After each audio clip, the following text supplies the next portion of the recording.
Pahlavi texts, translated by E.W. West. Part 1, The Bundahis, Sacred Books of the East, Volume 5, Oxford University Press, 1860. Chapter 12. On the nature of mountains, it says in Revelation that at first the mountains have grown forth in 18 years, and Elburz ever grew till the completion of 800 years. 200 years up to the star station Payak, 200 years to the moon station, 200 years to the sun station, and 200 years to the endless light, while on other mountains have grown out of Elburz in number 2,244 mountains, and are Hugar the lofty, Tevrak of Elburz, Kakad the Itik, and the Arazur Ridge, the Sindom Mountain, Mount Aparsen, which they say is the mountain of Pars, Mount Zarid, also which is Mount Manus, Mount Iraq, Mount Kaf, Mount Vodges, Mount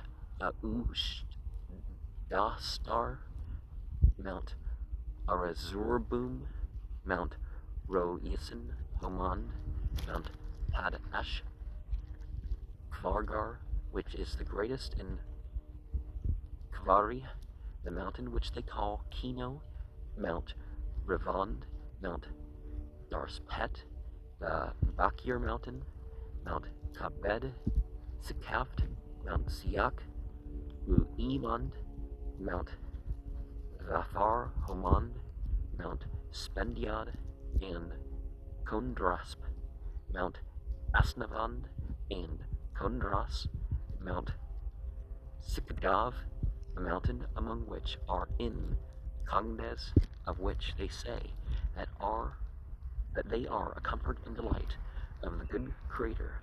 The smaller hills, I will mention them also a second time. Elburz is around this earth and is connected with the sky.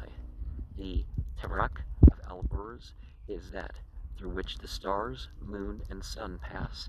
In and through it they come back. Hugar the lofty is that from which the water of Ered Vivsur leaps down, the height of 1,000 men. The Usindom mountain is that which, being of ruby, Kun Ahino, of the substance of the sky, is in the midst of the wide-formed ocean, so that its water, which is from Hugar, pours down into it, the ocean. The Kakad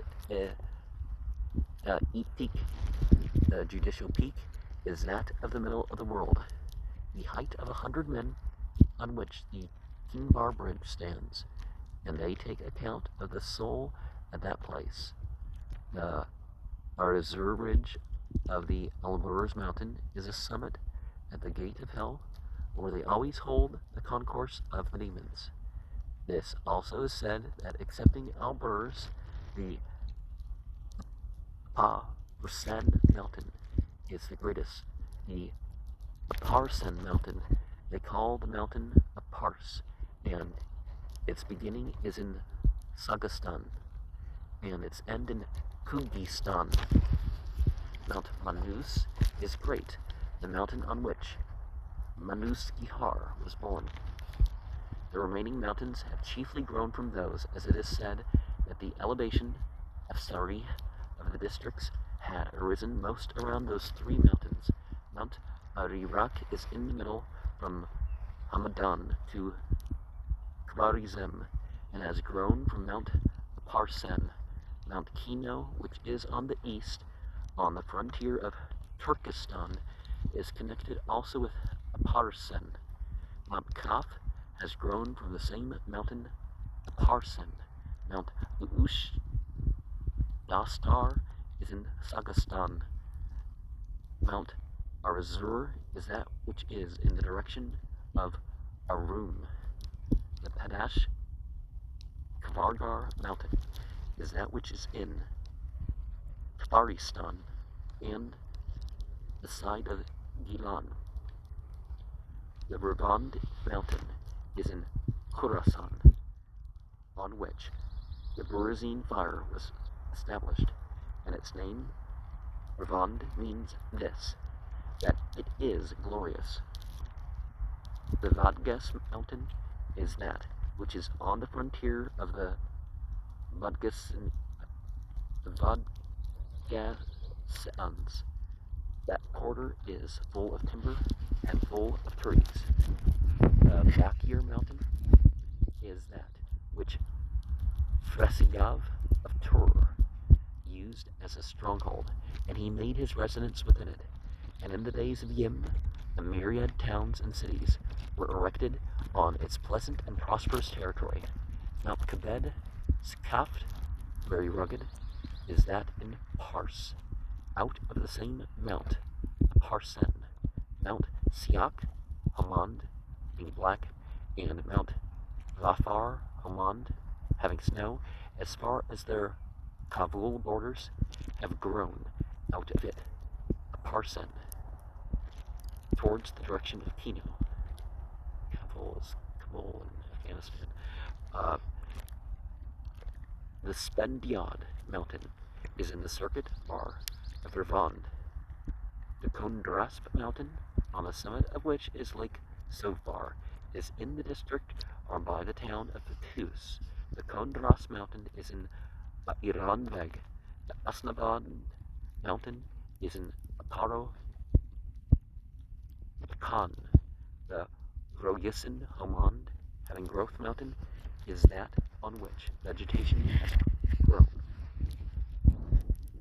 Whatever mountains are those which are in every place of the various districts and various countries, and cause the tillage and prosperity therein, are many in name and many in number, and have grown from these same mountains, as Mount Ganavada, Mount Asparog, Mount Ahargar, Mount Imavand, Mount Rabak, Mount Zarin, Mount Gespakt, Mount Dbad, Mount Ngin, and Mount Marak, which have all grown from Mount Parsen, of which the other mountains are enumerated.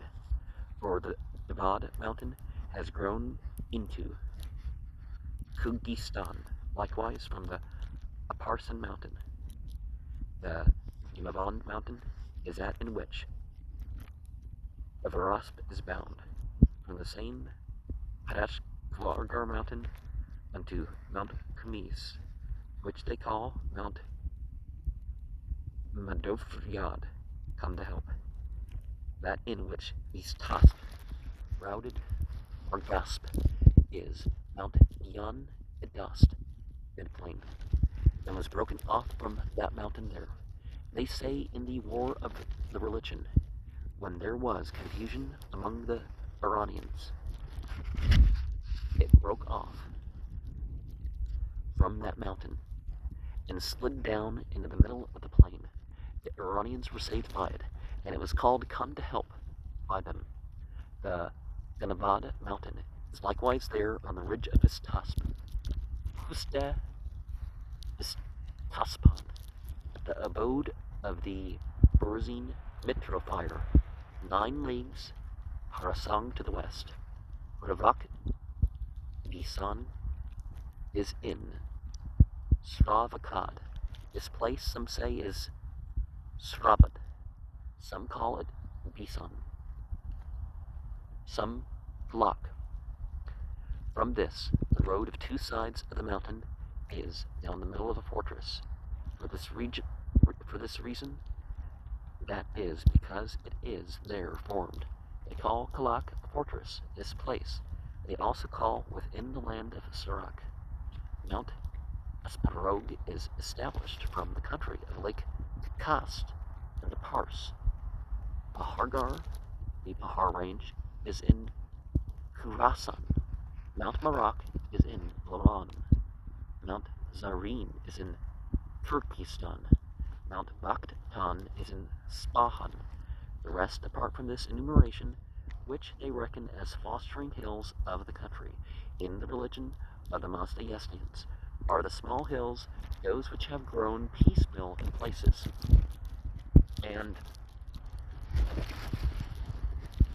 sometimes things long before the prophets mentioned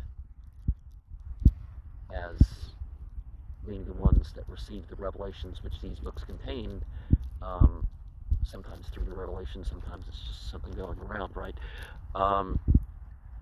These myths contain information about these events regarding the geography. Some of the details don't quite sound accurate, like that, like a wall, like a mountain circle around the land or something like this. Some of that's just, you know, when you draw a globe on a flat surface, you're going to end up with some distortions of various types, right? Because certainly, if you take the time of Zarathustra further back, you end up, they knew about the globe, and that they're, you know, in the middle, at the top and the bottom, you have, well, there's no top bottom, but you know what I mean, the North Pole, the South Pole, and the more temperate regions in between. You see different groups of stars. I mean, some stars disappear, some stars appear from the view of the sky. And you might want to look at what these things mean or symbolize too.